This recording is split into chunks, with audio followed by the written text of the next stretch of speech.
Lena, our youngest daughter, she was born with cerebral palsy and has had a lot of complications. She came to us when she's 2.5 years old. She has dyskinetic cerebral palsy, which meant that she couldn't sit or stand or talk or walk and needed everything doing for her. But as her condition got worse and I got more and more tired, we started to talk with the social worker, when we actually got one. We talked with the social worker about getting some support. And it started off with the sort of standard 3 hours direct payments every 2 weeks for a little bit of a break, and then they gave us some direct payments to help bathe her, because she couldn't sit on a bath chair. She wasn't safe in a bath, and because she had involuntary movement and moved the whole time, it took 2 people to shower her. So if my husband was at work or he was looking after the other kids, because as I say, we're a large family, I couldn't bath her or shower her on my own, and I was having to ask perhaps one of my children to be involved with that. So we were able to start to get some carers to come and help me with that. As Lena got worse, they agreed to award us 2 nights a month residential respite. And Lena went to a respite facility that was in the next door town, and she would go there and have her 2 nights. And I found I never slept on the first night because I was worrying how she was, but I'd sleep the second night. But for us and for Lena, that wasn't really successful. Lena's an adopted child, and she would get very anxious and very stressed being away from the family. At the same time, we were able to move house into a much bigger house. So we said, well, perhaps we could arrange the care around home. And the person who was doing the consultation mentioned a PHB. I was very cynical about it, because I think parents are just always frightened of services being removed. I think often professionals haven't got a clue what you're living with 24 hours a day, and change is scary. And I thought this would be just an excuse to remove a service, or perhaps give us money to buy into another service when there wasn't a service to be bought into. So the thought of being able to arrange care around the family, as well as around Lena and around some of perhaps our cultural practices and things, was really interesting. So I decided to go for it. My husband was brilliant. Well, he thought, if you think it's going to work, we'll go for it. Very quickly, the money that would have gone to the hours for the respite were put into a PHB. At first it was really difficult because it took a while to get a team of carers. We had 1 or 2 people involved with Lena that we'd paid direct payments for, but some, like one of them couldn't work more. One of them was really happy to work more, so that was great. At first I was able to arrange some care in the day, but it took me quite a while to train up carers to do the overnights, which is what I really needed. So we had about 6 months without any overnight care, which wasn't ideal. And again, I got really exhausted, and Lena got sick in that time. But as soon as carers were trained up, we decided to, instead of taking the 2 24-hour periods a month, we decided to split it up into night shifts. So we actually had, I think, 2 nights a week that were being covered. And with that regular cover, I was able to sleep more, and I could, if I woke up, I could pop in on Lena in the care and see how they were doing. And because it was in the same house, I was able to relax more because I felt I trusted what was going on. At the same time, similar sort of time as we were building up the care team, she had the surgical jejunectomy, and we ended up in hospital in Southampton, and she didn't recover from the operation as expected, and this left her with permanent drain from the stomach and only being able to be fed really slowly, and she was waking up and feeling very uncomfortable a lot of the time.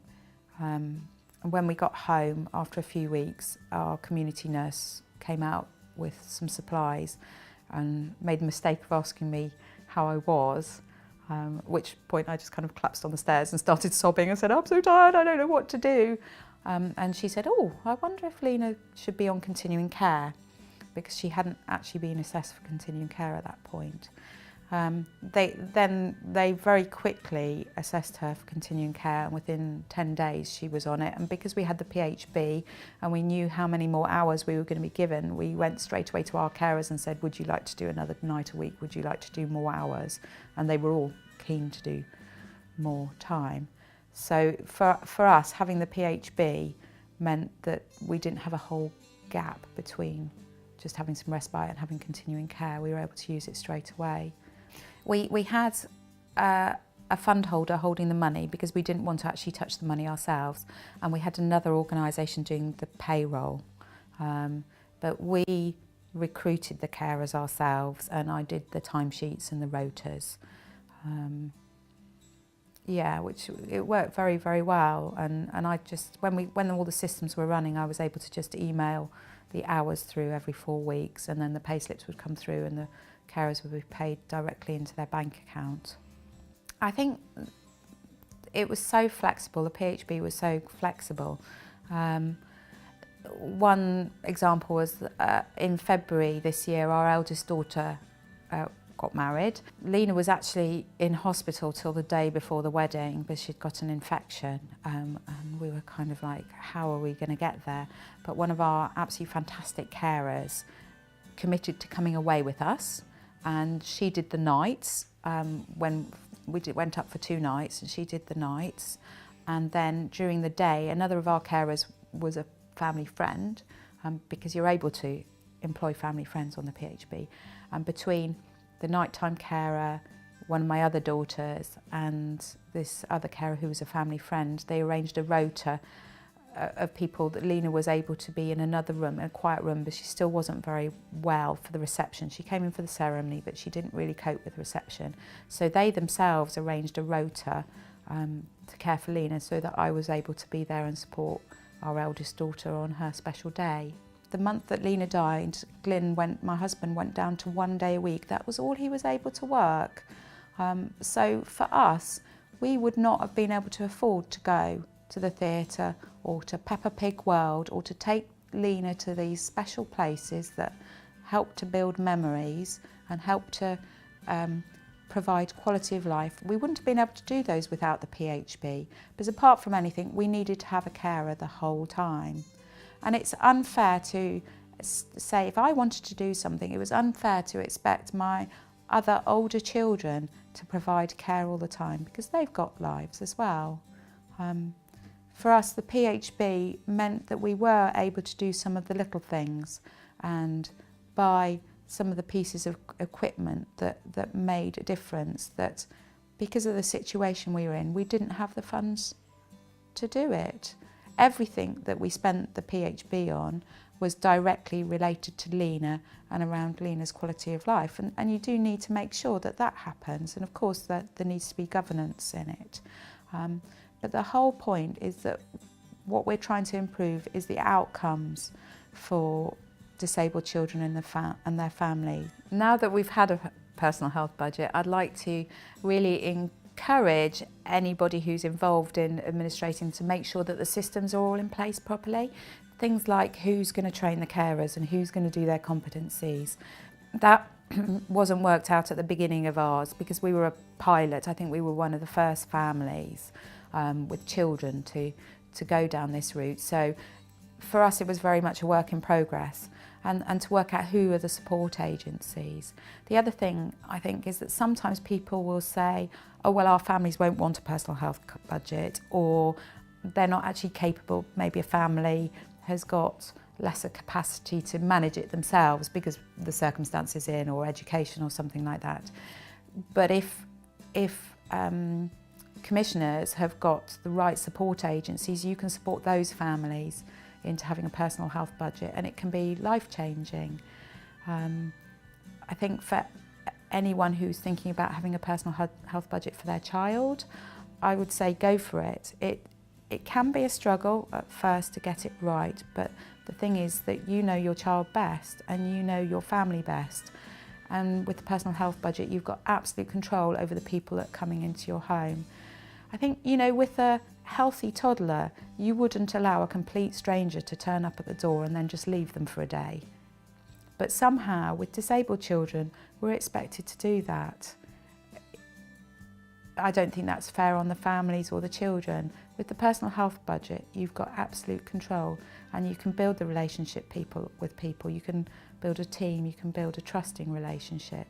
And that's very different if someone else is in control of the package.